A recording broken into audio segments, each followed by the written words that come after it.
Hello, everybody, and welcome to Strength Hammer Episode 5. I'm your host, Chuck. Today I have Matt. Say hi, Matt. Hi. Also have Neil. Hey now. And we have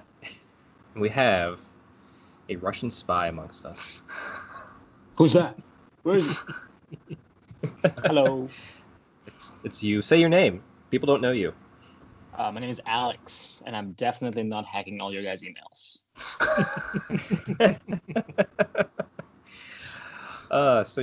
Welcome to the episode 5. We're halfway to the double digits. I can't wait to hit the 10. I think I keep hearing that when you get to 10, that's when you become an official podcast and people start downloading it and you get sponsored. Yeah, well, we can't retire till we get that Brush for Hire sponsor money. Speaking of which, Matt, word from our sponsor, Brush for Hire, go. Brush for Hire, brought to you by the medulla oblongata.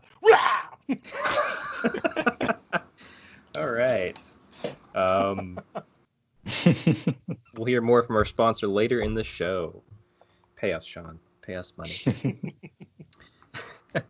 So it's been, about a month since we recorded? 3 weeks? I actually didn't look at dates like a good host, but it's been a while. We've been in, Quarantanis, the holiday where we're all in quarantine till who knows when. I've been doing okay. I got a little stir crazy early on, but like I said, the gym set up and getting a routine, I've been okay for the most part. Video games and hobbying have helped, but I'm out of stuff to paint, more or less. But we'll get into that soon. Neil, you've had an interesting story with Quarantanis. Yeah. I was actually in contact with one of my patients was found to have had COVID before we really knew that. So came up positive. So I was stuck in a bedroom for 7 days. I was not symptomatic at all. Didn't even get tested because I didn't have any symptoms. So I stuck myself in one room in my house. My wife was bringing me 3 meals a day.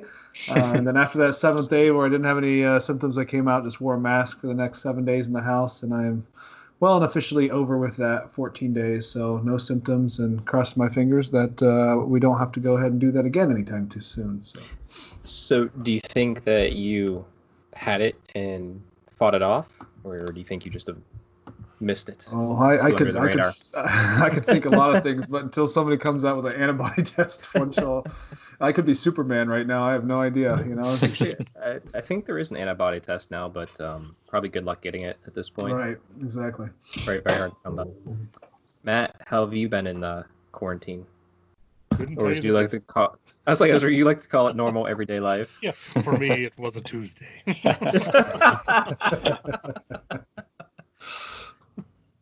Yeah, I mean, the Final Fantasy VII remake came out, and boy, did it! Any desire to even go out has just been quelled. It was perfect for me. Just as Animal Crossing started to wane off, FF7 remake came out, and I've been loving it. Aleks, our Russian spy, how's it over there? And are you in Russia? A log cabin in the woods. Or are you? I'm in a cabin in the middle of Russia. Yes, actually, okay. I'm in Gulag. No, I'm here. Nice Gulag. How have you been? Because you work in a hospital too, right? Yes, I work in a hospital as a dietitian, so I don't really need to see necessarily patients, but I have been seeing patients, but no, not on the floors which are designated for COVID, and basically not going into any rooms that have any contact precautions and always wearing a mask. So thank goodness Corvid needs to use the elevator to go up and down floors. Yes. Yes. Yes, there you go. Yep, exactly. But I mean, I'm kind of surprised actually. I'm still working, but I'm not going to complain. But a lot more time at home. Definitely not working as much as I would usually. But I think that our hospital is taking pretty good precautions overall. It's not as spread out as some other areas, I would say. That's good. Now tell us your real feelings in Russian. На самом деле все ужасно, в мире говно, везде пожар. I really hope one of your listeners just knows Russian for some reason. I'm using some context clues, I think. Saying some Don't things about the governor. don't fall for that. Just blah, blah, blah. It was gibberish. It was gibberish. Yep. Collusion, just throw those words. Anyway, yeah, I guess out of the four of us, despite Matt and I are working from home, you guys are out there working in the mix of it. But very thankful to be working, because I know a lot of people who have had to take layoff or are laid off, and I can't even imagine that right now. So yeah, there's always a silver lining. It could always be worse. So let's hope it just keeps getting better though for everybody. But yeah, actually, we'll start with the hobby table and the fitness check-in. But we're gonna start with Aleks this time, so you can kind of introduce yourself in person, maybe how we met. Let people know where they are or where you are, where they can find you online, real quick, and give us a little bit of a hobby background. That's why I'm here. So I've been in the hobby overall probably 10 years. I actually got introduced to it in Russia. So there's Warhammer in Russia, if you were wondering. But then I moved here when I was about 14 and got some games in, found some local clubs. Actually, my first game of Warhammer was against Chuck, and it was an 8th edition, and it was... Oh, that was so my fun. High Elves. You can hear the joy in his voice. It was my High Elves that used 7th edition rules against his High Elves. 7th edition Russian rules. Russian rules, yes. And I was using against 8th edition English rules that came out that day. Yes, it was not confusing at all. Everything was clear, crystal clear. No rules questions at all. It was great. But anyway, actually, it was a fun game, and that is the day I fell in love with Chuck. So after that, you can still see the starry eyes. Yes. Getting teary-eyed. But anyway, so I've been in the hobby basically since the end of 7th edition. Didn't really play many games, and then stayed during the 8th edition and with Age of Sigmar.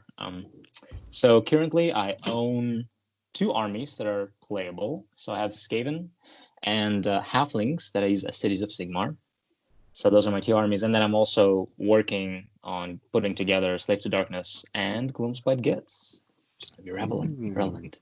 And ogres and fire slayers and no, those, just those 4. That's it for now. And fitness-wise, as I said, I am a dietitian, so I'm into nutrition and just kind of healthy lifestyle and fitness. And just try to stay active and exercise and eat well for the most part. Why don't you, real quick, let everybody know your legally distinct Instagram name? Yes, so it's fit_hammer. Legally distinct. Yep. Definitely. Not fit hammer, fit_hammer. There you go.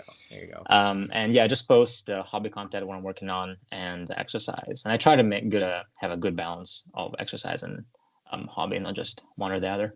So yeah, check it out. And as you can probably guess, Aleks is a member of our local club. And my local club, which I guess is Matt's local club, and Neil, we consider you a sister club. And actually, Matt, I don't know, do you consider yourself part of Ligonier or Pittsburgh? Because Ligonier, Pittsburgh, and Ren 4, I consider those 3 sister clubs because we can all just meet up so easily. And I don't know which one you technically belong to. I kind of consider myself, I guess, first and foremost Ligonier, and then secondary Ren 4. And then you're the one you live closest to is your last. I love it. Honestly, I've never been to an event at Pittsburgh. No, you've been to one. Just the one, but that. You've been to one. That was for other reasons. Yeah. Okay. That's great. It is. Well, I want to have more people within our local 3 clubs. Let's say Pittsburgh, Ren 4, which is Northwest Ohio, and Ligonier. I want to have more club members on as special guests as we run on topics that we can pull them in on, just so you guys can get to know what our local scene's like over here and get to meet cool people like Aleks. And then, we can have them speak Russian and you fall in love every time. Every guest speaks Russian. Yeah. Everyone has to try speaking Russian for you're out as a guest. Otherwise, you're not even on par. Neil, we'll go over to you. How's your hobby table, which is immense, actually, and then how's your fitness been going? So for hobby, I finally finished up with the Caradron Overlords for the most part. I still have some Balloon Boys to finish up, but all the boats are done. Got all the basing done on them. I did Thundrix Profiteers, 10 of the the rifle guys, Thunderers, and the guys with the big rifles. Yeah, the guys with the range attacks. The guys that I'm not going to use anyway. So, but You they're just want the painted. So, boats. hey. But I've been because I've been bored in quarantine when I have been home. I went down to my table and I've had this mountain that I've been working on for I don't know 4 years. I've had it and not been doing too much with it. But I finally finished up painting that. It's a big mountain. There's a castle in front of it, and it's kind of set up on a lot of foam, and so there's a drawbridge that drops down and all this stuff. And it's so big that when I saw the pictures on your Twitter, I did not see Nagash instantly. It made Nagash look like an insignificant part of the diorama. It was amazing. That's awesome. My Nagash actually sits 4 inches above his base. So, yeah, it is large. I think it's taller than my son, and he's so because that is such a I have a table that's a 4 by 8 foot table, and that mountain itself takes up 2 feet, and that was kind of done on purpose so that you're generally playing on a 4 by 6, and it's just kind of sitting there. It's just kind of a little extra scenery that's off to the side that kind of sets a scene there. But isn't really. It can be played on. It's you can actually play through the entire mountain. It's open up from the back and it's ramped so that you and I actually ramped it to make sure that everybody can stand up on it and not just slide back down. So technically, if you want to play a very narrative game of Age of Sigmar, you could do it in there. But it's generally there just for looks. And there is another piece that's 2 foot by 4 foot that sits in front of it that is a little bit more playable. And so I've been playing around. Putting up some terrain. I hung some clouds down from the drop ceiling over top of it, just because that mountain's so big. Wow. You can kind of play with the just the verticality of the table a little bit. I've got if that's a word. I've got a floating mountain up there as well. So, and the thought was eventually to hang some of the Caradron boats down from that when I'm not using them, but I didn't want to get too stringy going on. It looked like some kid's mobile. here's what you need to do. You need to make a Caradron aircraft carrier that hangs in the middle, but really what it is it's a disguised dice tray. Because that's the biggest problem I always have whenever I'm home playing games alone or with somebody like Aleks or whoever. We're always moving that stupid dice tray, or we just ignore a foot of the table because dice tray is so nice in my having in the air. Yeah. Until one of the very small pieces that's hanging it from the ceiling breaks, then it collapses on everybody's models. So that is a concern, but hasn't happened yet. So I'll just bring my witch elves over since they're all metal. That's right. Won't even care. Actually, let's just get it out early. Where can people find pictures of that? You can find that at Neil LaRocca. That's NeilLarocca all together. So you find all pictures of that on Twitter, or if you join up on Ren4 on Facebook, you can see them on there. I might need to post up some of the most recent stuff I did with that, but it's there. Actually, you know what? I might take if you can get me a nice panoramic screenshot. I should turn that into your new header image. Put your Ren4 logo so people can see that, because that is if you're a hobby and you see a Warhammer Sigmar art, it's okay, woo. But you see someone who's done that, you're like, I need to join this right now. The problem with it is it's so big that I can't get an actual good shot of it that actually puts it into perspective. So the camera has to be so far zoomed out, but I will do that for you. Oh yeah. But as far as the fitness goes, I've been trying to keep busy in the house. Just I've been doing air squats, I've been doing burpees, I've been doing push-ups, sit-ups, that kind of stuff in the house, just to kind of keep some measure of fitness going on. Nice. My daughters and my son both do karate, and so they've had push-up and jumping jack challenges. So I've been doing jumping jacks with them into the thousands. So my daughter is very competitive. Can't let her win. No. She does win. She does win. Matt, how have you been doing? Hobby, fitness, where you at? Hobbying. I I finally built. I've been working through my build pile finally, and it's almost done. I built. What did I build? Built the Dreadfane Underworlds box set that had the Sequitors. yeah, the Sequitors versus the Nighthaunt Ghosties. Mm-hmm. And then I actually built the terrain for the Nighthaunt or for the Nightvault Underworld. Oh, okay. Which, by the way, is actually really cool and would work really well for general scatter terrain. It's pretty cool looking. It's sizable. Warcry as well. Would it work? Oh yeah, sure. I mean, it would work for anything really. Nice.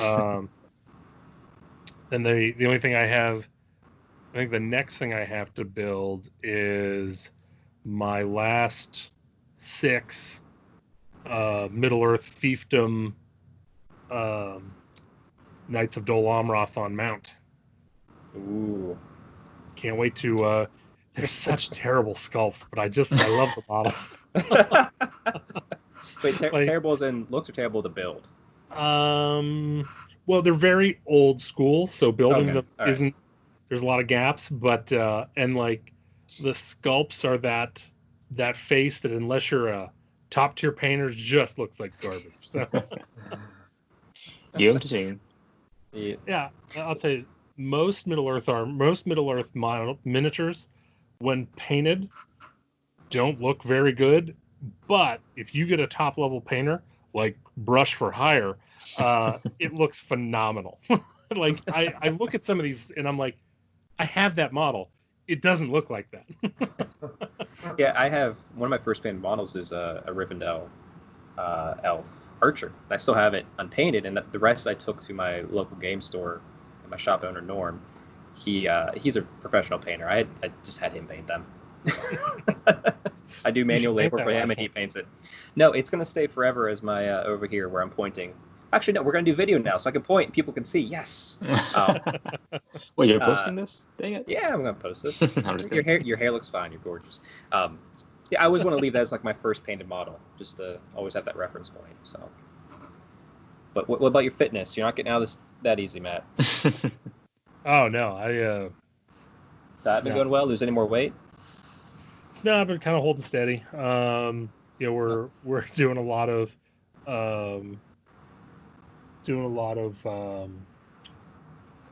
trying to I know it sounds counterproductive, but I'm trying to order out a little bit more to kind of do what I can. Right. Yeah. But at the same time, it's like, instead of a large with 12 toppings, we'll get just a small with no toppings and light sauce. And it's like, yeah, then I probably cut 100 calories there. I'm sure. No, it's a good point. You gotta help locals for sure. So, like I said, other than that though, there's really hasn't. I haven't really done too much exercise. Really, I'm not gonna lie. It's just, yeah, no. Well, I need a shame bell. Do I have a shame bell? I'll get you one. Heavy Game of Thrones vibes. Shame. Need that Horn of Gondor to play every time. All right. We'll find Viking a shame horn. Bell. Every time I hear a shame bell, I'll send you some high elves. High elves. Man, that race is dead. I know what you're talking about. Yeah, I know. That's why they should be easy and cheap to find. No, people were buying them out for head swaps for the new Lumineth coming out. That's right. You can find all the models, just none of the heads. Yeah. But actually, you know what? Do that. I can put on a bunch of witch elf heads and make them even better. There you go. This will still work. This will work. As for myself, hobby has been wildly successful. Painted up Dreadfleet. I finished painting every Daughters of Cain model I had. What else? Like literally everything. I only have one thing left that's not painted as far as like a project, and that's a Drukhari army that I picked up from a club member during a swap sell day, which I sold a bunch of random 40k stuff and bought an entire army more or less. So it was like, and it cost me nothing, so like I was okay with it. But I don't know really if I have the interest, so I'm trying to sell it. So technically I have nothing, but if this is going to continue and I can't find a seller, I'm just going to paint it. You should paint it and then sell it on eBay as pro painted, so you can be in the leagues of people like Brush for Hire. I mean, maybe I can compete with that. I don't know. It's weird. I can't figure out what I want. I would rather have Lumineth. Let's be honest. I'd rather, instead of having this army, have Lumineth to paint right now. But I have no idea when I'm going to get Lumineth. And these are still elves, and I don't hate them. I don't hate this army at all. It's not like I'm looking at it as a regret. I'm just going, I'd rather paint something that I really love, like Daughter's Kane. But regardless, I mean, they do have special rules about just flat out doing drugs. I mean, actually, what's really funny is reading the rules. It's very similar to the Daughter's Kane book. Like, I should just love this, and people are like, why don't you just put Terathi in 40k? I'm like, no, I'm not doing that. I'm going to keep Age of Sigmar. Terathi in space. Heresy. Space. We'll see if the urge bites. Like I said, either I'll find someone who's willing to buy it and give it a good home, or I will paint it and give it a good home. Regardless, I can't complain where my hobby's been, because, like I said, literally everything is done. I have a few one-off pieces I could do if I feel like it, but they're really just one-off pieces that are usually meant as like palette cleansers between projects. Mm-hmm.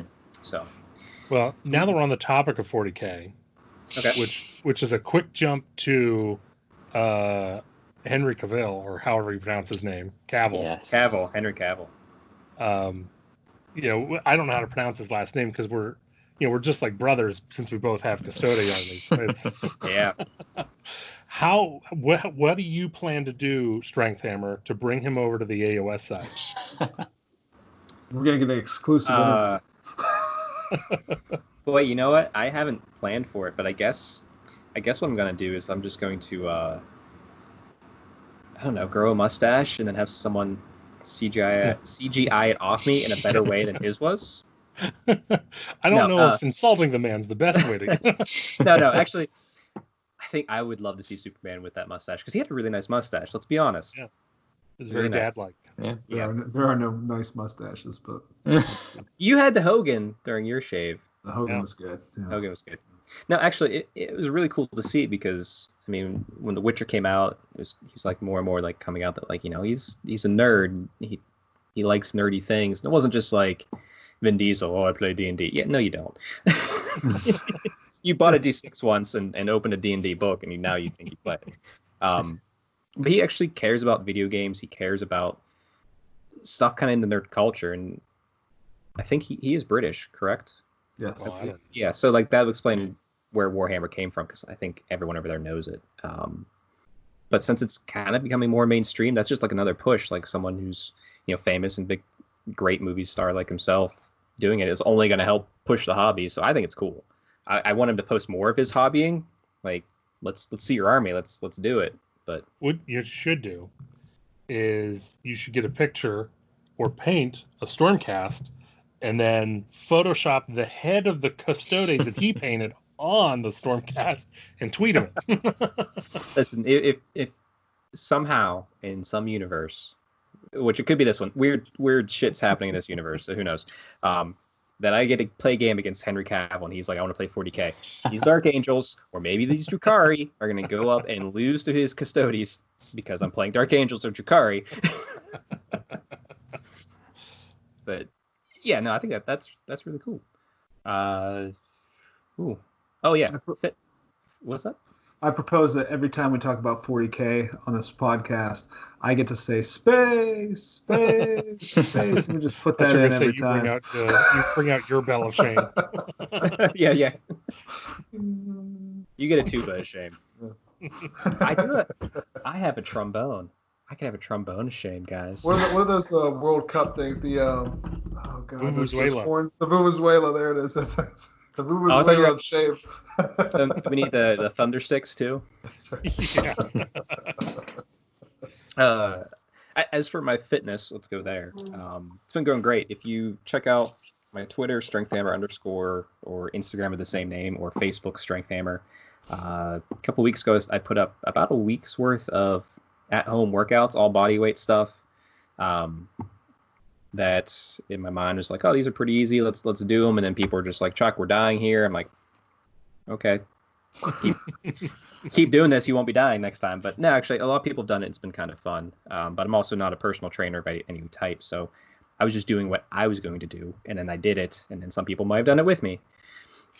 But all that to say, I've been finding out how to work out at home, whether it's through body weight stuff, actually clearing out a good portion of my basement to have my weight bench set up that I can squat out of, bench out of. I can deadlift next to it. I found a place in my house where I can do pull-ups properly. I have Atlas stones, so I can go outside.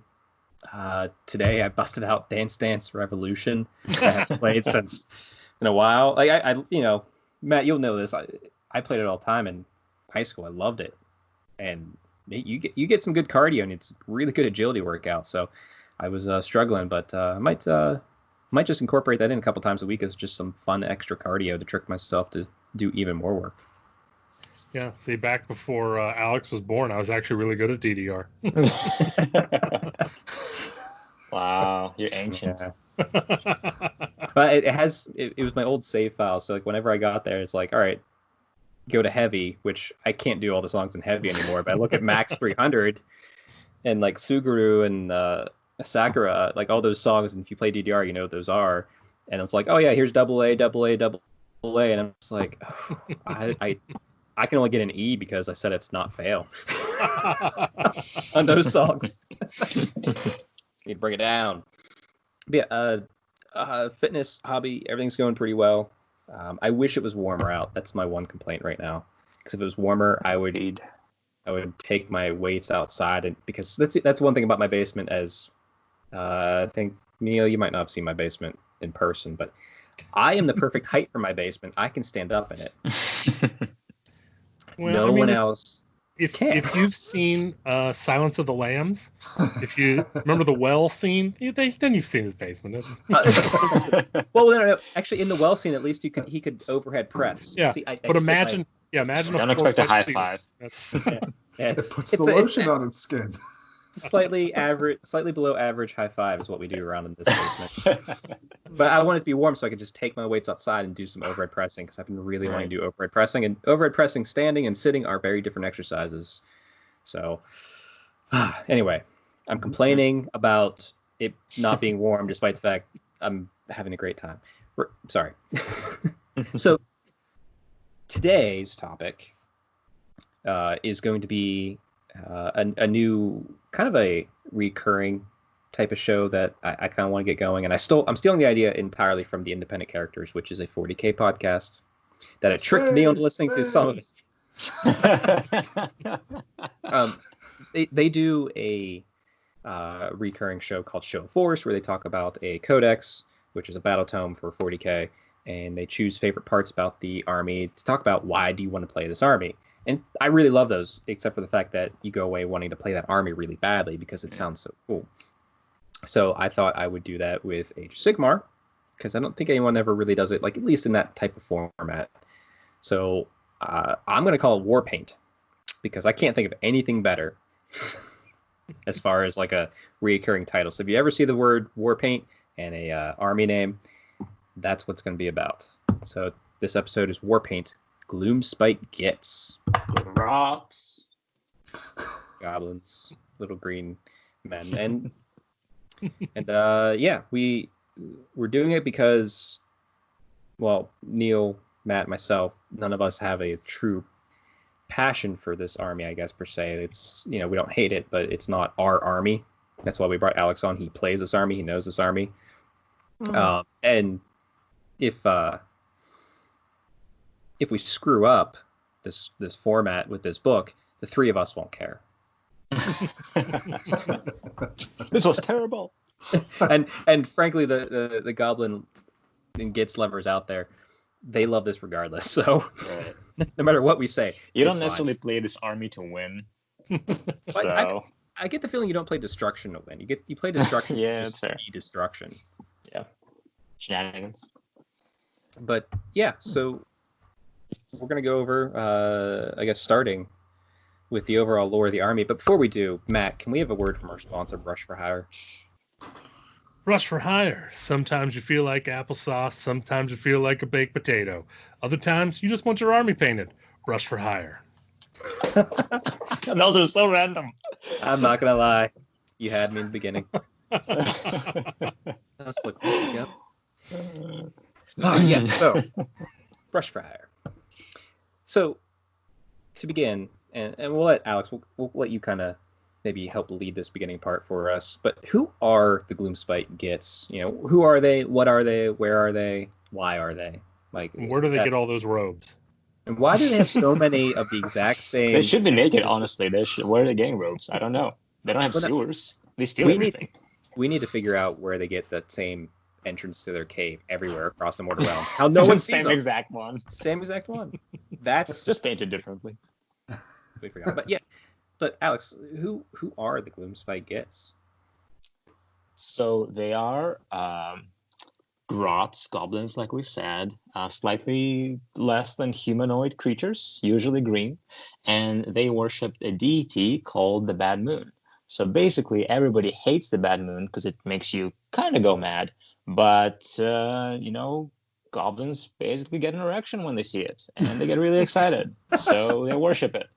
So let me ask you a question. So, right. So I thought are you saying you better be segueing into their love of mushrooms after that? But I have a question about the Bad Moon first. All right. Mm-hmm. So is the Bad Moon like an entity that is actually physically tangible, or is it just something that they worship? So it is technically, from what I understand, is a physical thing. Because they talk about it smashing in other celestial objects, wreaking havoc. But so basically, it's a one-sided relationship. If you were ever in a toxic relationship, that would be one where goblins worship the moon. But the moon, I don't know if it's necessarily like cares about them. So like the regular moon. Right, yeah. Anybody who actually worships the moon, yes. So they worship it, they get ecstatic. They get like crazy and encouraged when they are under the light of it, and their goal is for the moonlight to basically like exist forever, and it's like basically a condition called the Everdank, where they're always under the light of the moon, and that's why they always try to find the moon, follow it wherever it goes, but it doesn't seem to have a certain pathway. So that's why certain grots who get lucky and can determine where it goes, become their leaders, their loom bosses, and that's kind of where the Scar Grot is, where he kind of has his conclave of prophets, which kind of gives him an idea of where the moon goes next. So that's kind of where he is the leader, but nobody can actually track the moon perfectly. So the moon goes all across the realms, wherever it wants? Okay. Yes. It's just... Is there only one? There is only one moon, but a moon has a moon. I'll talk about that later. Yeah, and I guess it needs to be said that there is also other creatures. It's not just the goblins. Yes. There is the trolls, the Troggoths, spiders. I guess technically they have wolves because they brought out the warband for Underworlds. Oddly, yes. Which has to be one of my favorite warbands. It is so cool looking. Oh, it looks so awesome. Yeah. But yeah, they're also addicted to mushrooms too, because that's a big aesthetic that I was trying to get the segue going, but it didn't work out. It was a very hard segue, but yeah. So, do they all take mushrooms, Alex, or is it just the leaders that take these mushrooms? Is there any detail on that? Actually, that's one thing I don't know about them. I just know there's mushrooms everywhere. There is mushrooms everywhere, and mushrooms seem to grow obviously more under the light of the Bad Moon. I'm not sure if all goblins eat mushrooms, like if there's actually any source of nourishment for them. But their leaders, like the loon bosses and the shamans, take mushrooms to get stronger, more powerful, or be better magicians and all that. So it does give them some sort of power depending on the mushroom. But also some mushrooms come at a cost, where in game they suffer mortal wounds. In real life they may vomit and die. Oh, wow. So that's pleasant. Bad trips are bad trips. This army is the definition of a bad trip. Yeah. In a good way. Now, they don't really have any specific realm they call home, correct? I know Scragrok has his home base, per se, but they're not, like, set from any specific realm. They can be in any realm quite easily. Kind of like, Skaven. Okay. So they're kind of like, they don't have a home in a realm, per se. They're just kind of everywhere. That the caves are their home, no matter where they're at. Yep. Well, that's exciting.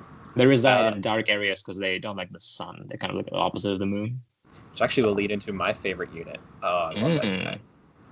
But let's move on to the next part where we do the story picks. So we all have gone through and picked out our favorite kind of bit of lore piece from the Battle Tome. To kind of just talk about it and share what it's about. So I'll start this out here. So my favorite was Scragrot's Asylum, which was just horrifying, which is why I loved it. So Scragrot, who's the named hero in the Gloomspite Gitz army, has essentially managed, I think it was after Malign Portents, so when the Everquake happens, he was just snatching up seers and wizards, and I think priests, just anyone that had some sort of... Seers? Seers. Oh. Sears, JCPenney, TJ Maxx. So he was grabbing all up and putting them in his home base, which is this guarded cave where he makes them eat highly crazed out mushrooms that turns them into like mushrooms, kind of like that mushroom that infects ants and like zombifies them. Oh yeah, that exists. Yeah, that's what he's doing, and then he plants them. And there's a portal, like a realm portal there, that he knows the way to, that doesn't have a name. No one really knows where it leads except for him. He knows how to get in and out of it, and he has like elite Troggoth warriors there to just crush anything. They're like highly armored up, which is really bizarre because Troggoths are stupid and don't wear armor, but these ones seem to be smart and wear lots of armor, and just tons of seers. And he uses them essentially to predict where the bad moon's going to be, which is why he's led to such success, because they seem to be right for whatever reason. And it's creepy, and there's a little bit of artwork in the Battle Tome on it.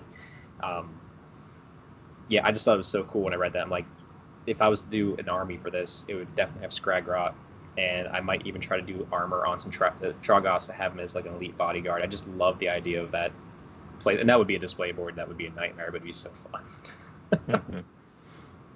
This army, honestly, as silly as it is, does have a lot of horror-ish aspects, where they just kill things in an awful manner, just zombify them and sprouting mushrooms out of their heads.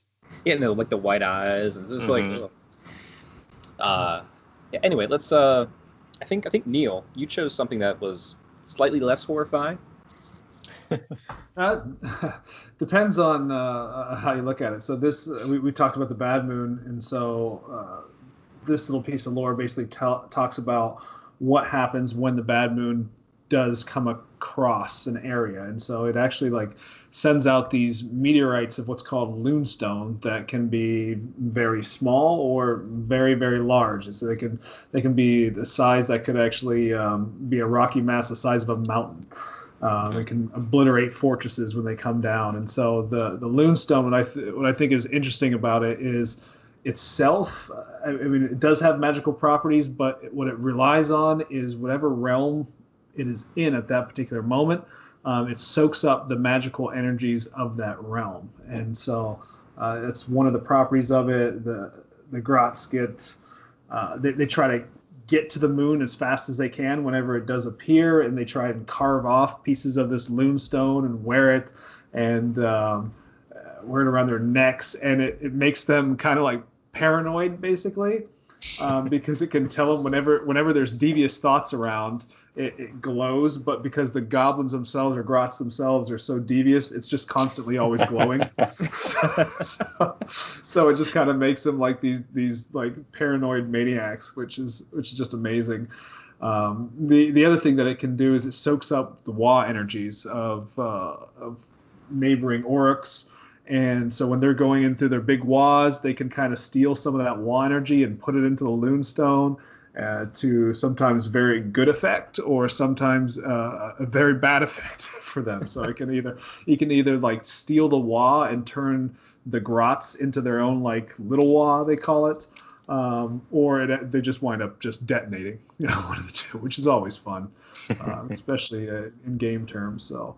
I just think that's kind of neat how that moves across and how they go after it. Now, there's also a little piece in this lore too where they talk about how the some of the orc, what they call them, the shamans are, if they notice that the Grots are trying to steal the Waa power, they'll go over and just kill the Grots if they notice that they're doing that. So, I just love everything about it. It's just so Grots. But so you're talking about kind of the horror of this race. There is a really good Black Library book out there called Gloomspite, and I heard a review on one of the other podcasts. It might have been Mortal Realms did a review of it. It was, yeah.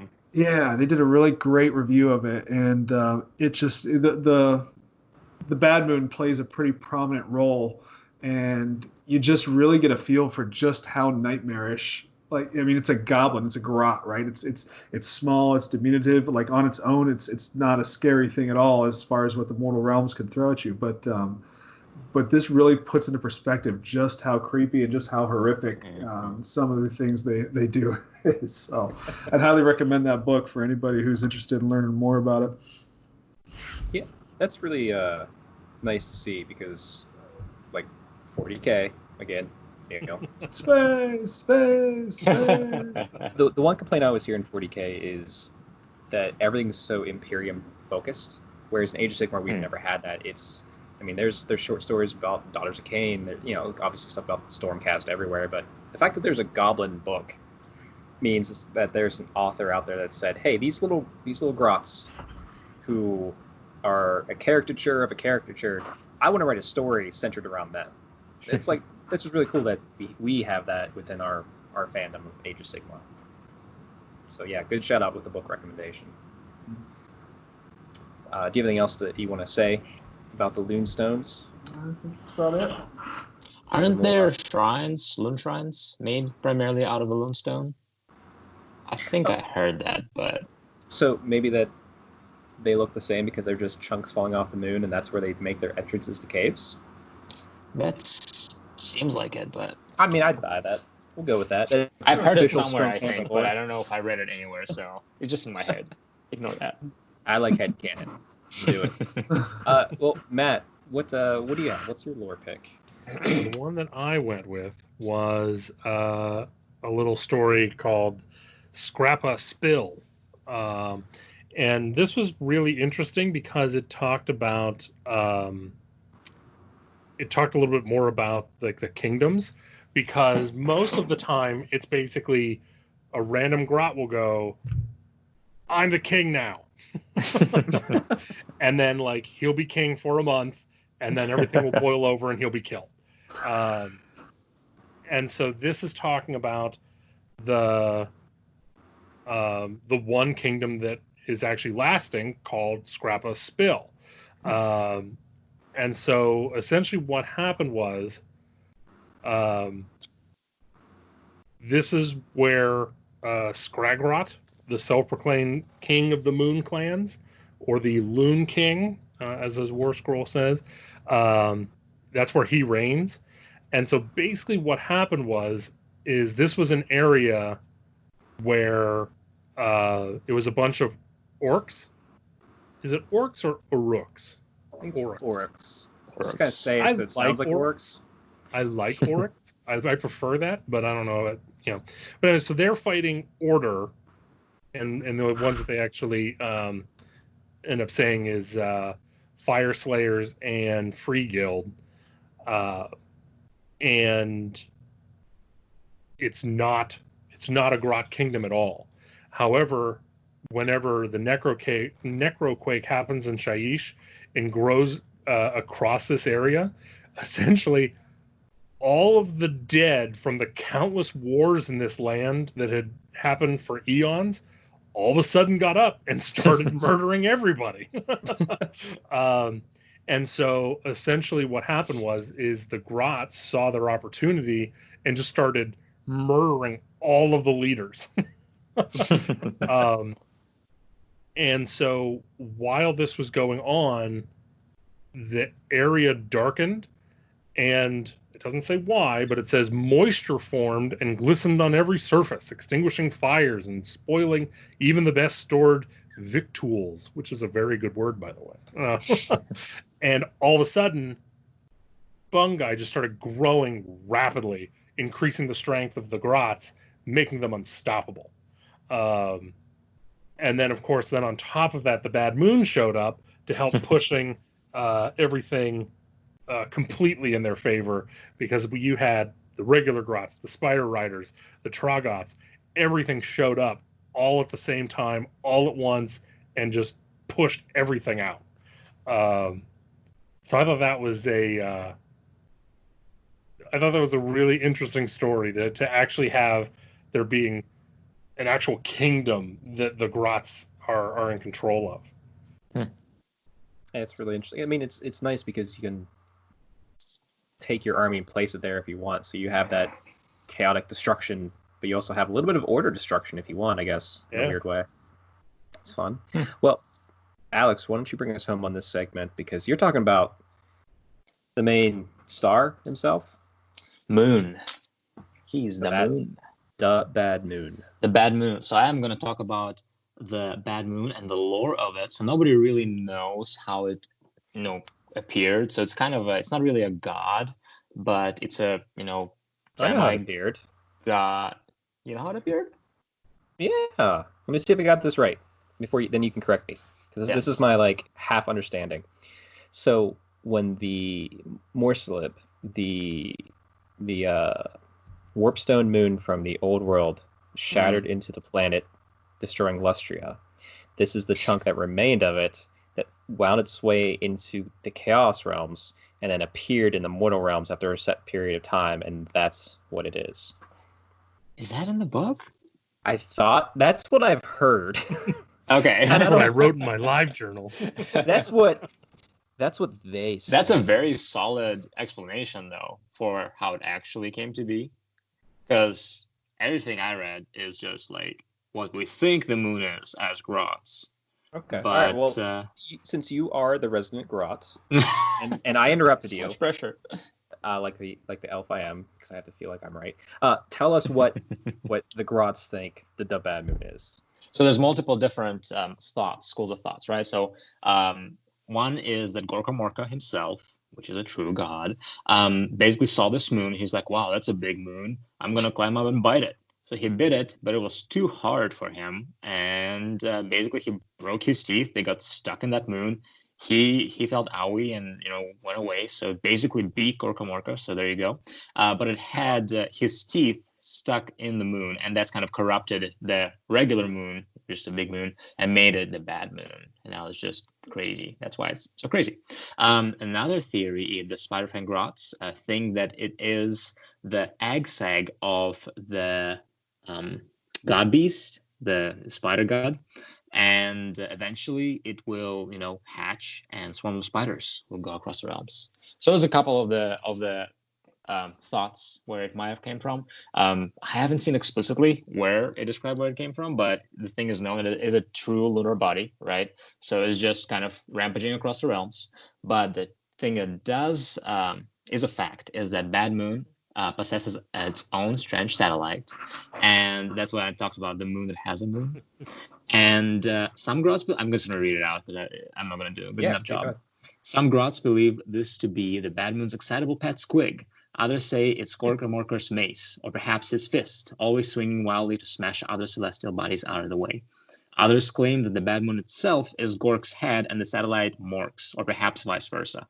The Nosebiter hordes of the Pointy Claws mountain range maintain that this smaller object is the spirit of an ancient MoonClan chieftain who conquered 8 great mountain peaks, and so was blessed to accompany Gorka Morka's rampage through the skies for all time. And that is the best piece of lore in this book, right there.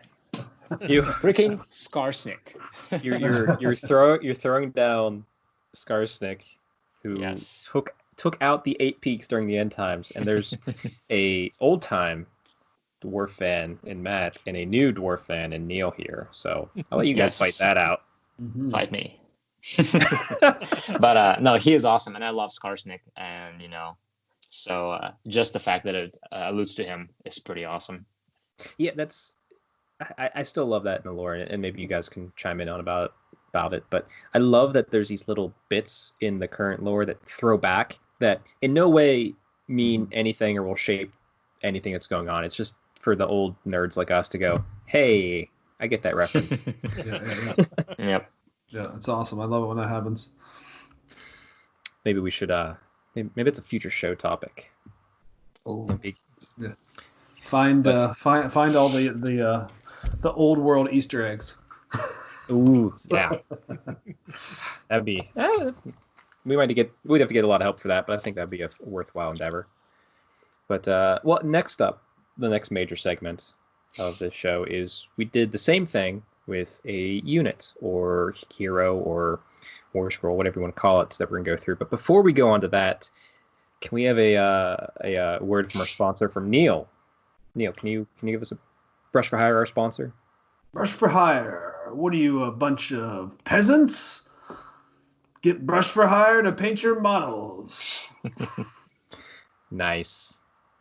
Well, actually, I have you listed to go first on your favorite unit, Neil. Why don't you just keep going? Let me pull it up here. So my favorite unit in this book is actually not a grot at all. I am a big fan of the Dankhold Troggoths. I think those are some of the coolest models in the range. Specifically the Dankhold Trog Boss. I think just the model itself looks awesome.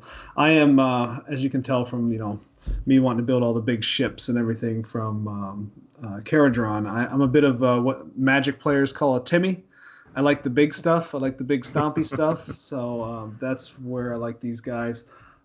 It's where you're going to get a lot of your punching power in this army, from what I can see, outside of some of the Goblin Arachnarok spiders and all that. So you're looking at 2-inch ranges, 3 attacks, 3s to hit, 3s to wound, -2 rend and d6 damage. They regenerate. Do they still have a vomit attack? These do not have a vomit attack. You're looking at a different type of troll for that. Oh, the river ones. Yeah. That's right.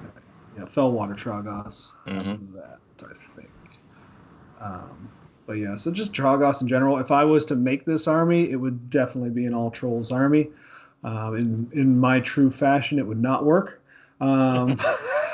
But every once in a while, it would completely obliterate something, and that's all I'd want it to do.